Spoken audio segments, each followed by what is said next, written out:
Вітаем, вы слухаеце курс аўдыёлекцыі на палатно. Гэта серыя падкастаў пра дзікі захад.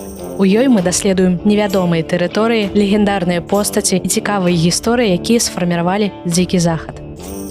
Што робіць дзікі захад такім захапляльным? Легендарныя перастрэлкі, дзёрзкія разбойнікі ці суровыя праваахоўнікі. Магчыма, гэта дух прыгод і абяцання новага пачатку. Дзікі захад – гэта сумесь фактаў і выдумкі, міфаў і рэальнасці. Галівуд і літаратура рамантызавалі гэты перыяд, але рэальныя гісторыі іншыя і яшчэ больш пераканаўчыя. Незалежна ад таго, ці з'яўляецеся вы аматарам гісторыі, фанатам вэстэрнаў або проста цікавіцеся гэтым захапляльным перыядам, у нас ёсць нешта цікавае менавіта для вас. Лекцыя 3. Законнікі і бандыты. У гэтым эпізодзе мы раскажам пра захапляльны і небяспечны свет законнікаў і бандытаў, дзёрзкія рабаванні і сумна вядомыя перастрэлкі на дзікам захадзе. Дзікі захад вядомы сваім беззаконнем і жорсткімі людзьмі, якія імкнуліся навесці парадак або выкарыстаць гэты хаос. Праваахоўнікі і бандыты сталі неверагоднымі асобамі, іх подзвігі увекавечаны ў раманах, газетах і ў рэшце-рэшт фільмах.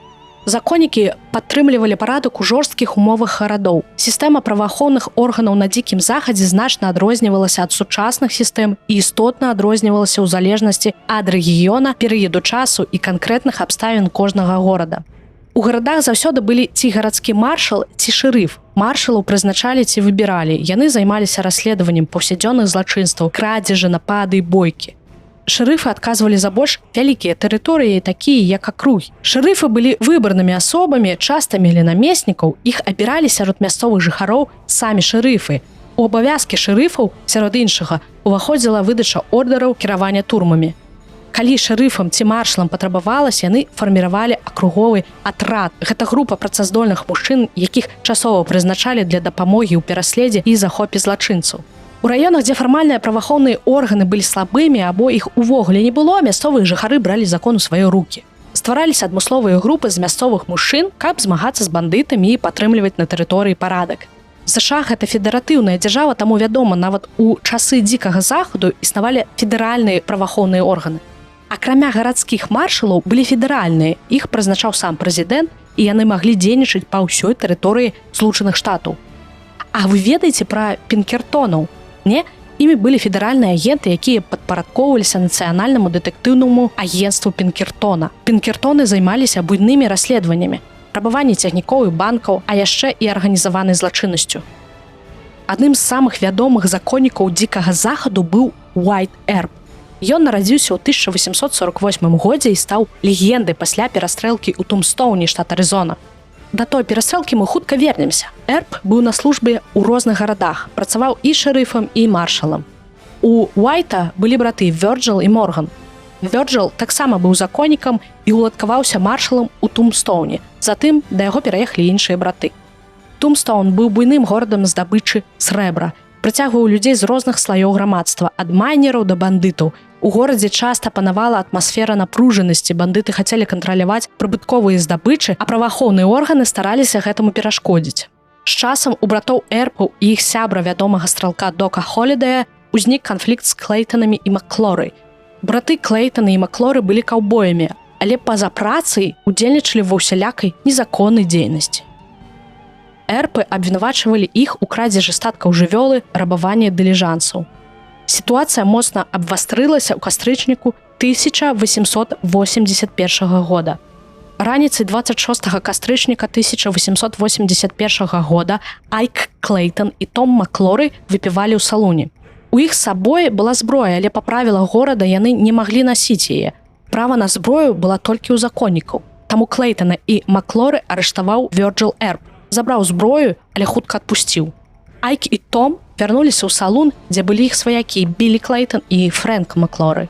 Пра гэта даведаўся Вёрджыл і захацеў арыштаваць і іх. Каб пазбегнуць перастрэлкі, шэрыф акругі Джон Бэхан, які тады быў у горадзе, першым падышоў да Клейтану і Маклоры. Ён папрасіў іх аддаць зброю. Яны пагадзіліся пры умове, што і эрпы таксама будуць без зброі. Але гэта апрыёры было немагчымым, бо яны былі законнікамі і мелі права на зброю.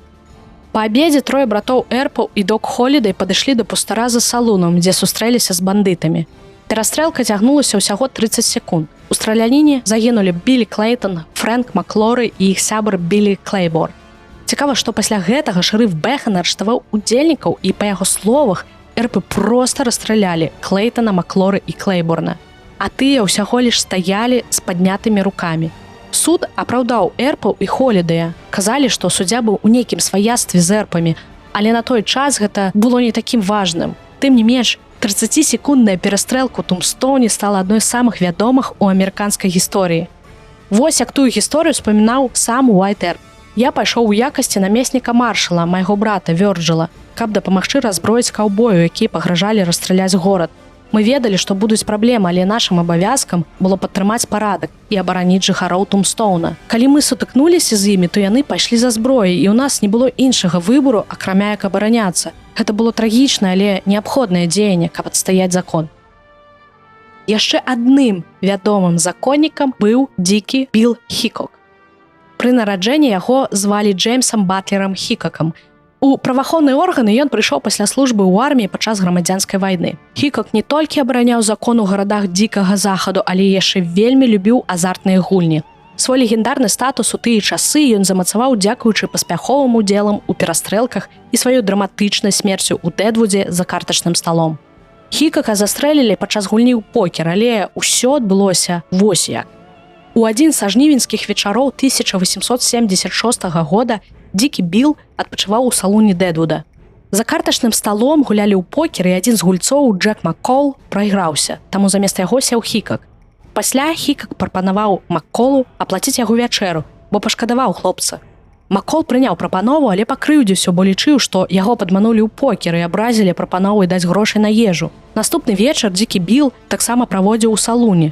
Ён сядзеў спінай да дзвярэй, і гэта было дзіўным, бо ён заўсёды сядзеў насупраць, у выпадку, калі хтосьці захоча штосьці яму зрабіць. У салону варваўся вельмі п'яны Маккол з рэвальверам, падышоў да Хікака ззаду і прыставіў зброю да патыліцы і стрэліў. Пазней забойцу дзікага Біла хутка злавілі і павесілі. Іншая размова пра злачынцаў на дзікім захадзе. Людзі па той бок закону самі па сабе станавіліся народнымі героямі. Адным з іх быў Джесі Джеймс, якога адначасова баяліся і захапляліся. Яго рабаванні былі сенсацыйнымі, і ён стаў сімвалам паўстання супраць улады. Падчас грамадзянскай вайны Джеймс далучыўся да партызанскіх атрадаў Control Raiders. Яны ўдзельнічалі ў нападах на сілы і прыхільнікаў поўначы. Пасля вайны Джесі і яго брат Фрэнк Джеймс стварылі банду, якая займалася рабаўніцтвам банкаў, цягнікоў і дыліжансаў.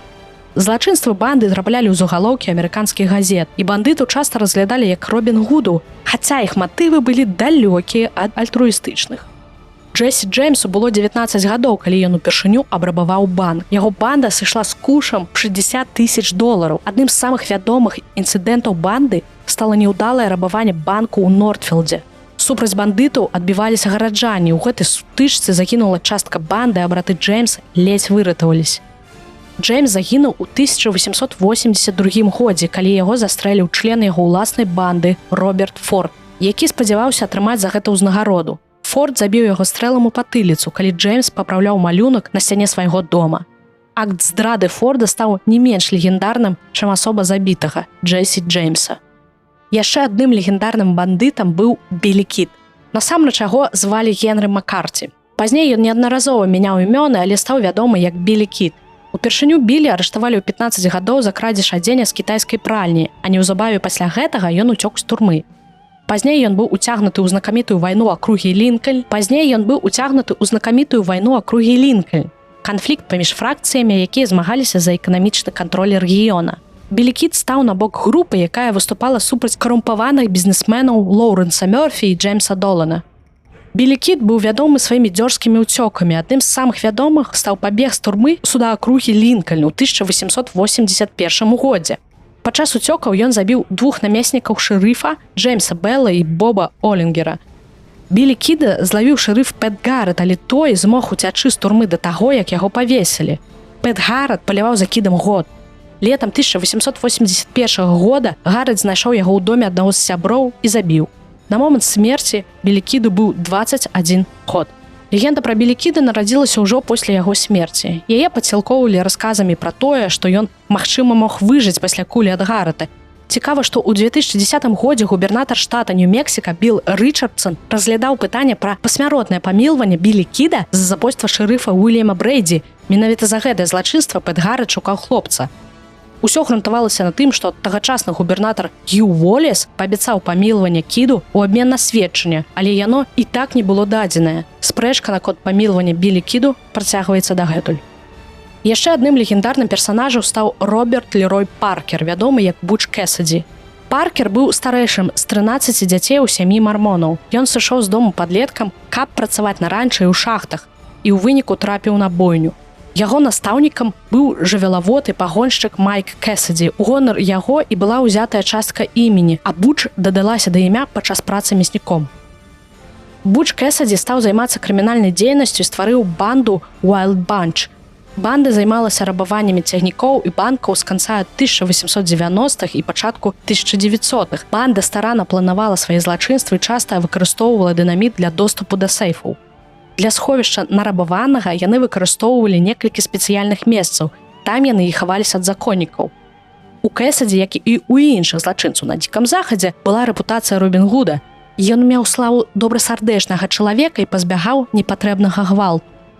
У 1901 годзе Буч Кэссіді і яго партнёр па злачынствах Сандэнс Кід разам са сваёй каханкай Этай Плейс уцяклі ў Паўднёвую Амерыку. Так яны спрабавалі схавацца ад законнікаў. Кэссіді, Кід і Плейс пасяліліся ў Аргенціне і некалькі гадоў жылі там законным жыццём жывёлаводаў. А да Кэссіді і Сандэнс вярнуліся да шляху па-за законам. Яны працягнулі рабаваць банкі, цягнікі ўжо ў Паўднёвай Амерыцы. Аргенціны ўсё не абмяжоўвалася. Злачынная дзейнасць распаўсюджвалася і на Балівію, і на іншыя краіны. Дакладныя абставіны смерці Буча Кэссіді дагэтуль невядомыя. Шырока распаўсюджвалася меркаванне, што Кэссіді разам з Сандэнсам былі забітыя ў перастрэлцы з балівійскім войскам у горадзе Сан-Вінсэнте ў 1908 годзе. Але ходзяць чуткі, якія могуць сведчыць пра тое, што Кэссіді выжыў і пражыў сваё жыццё пад выдуманым імем.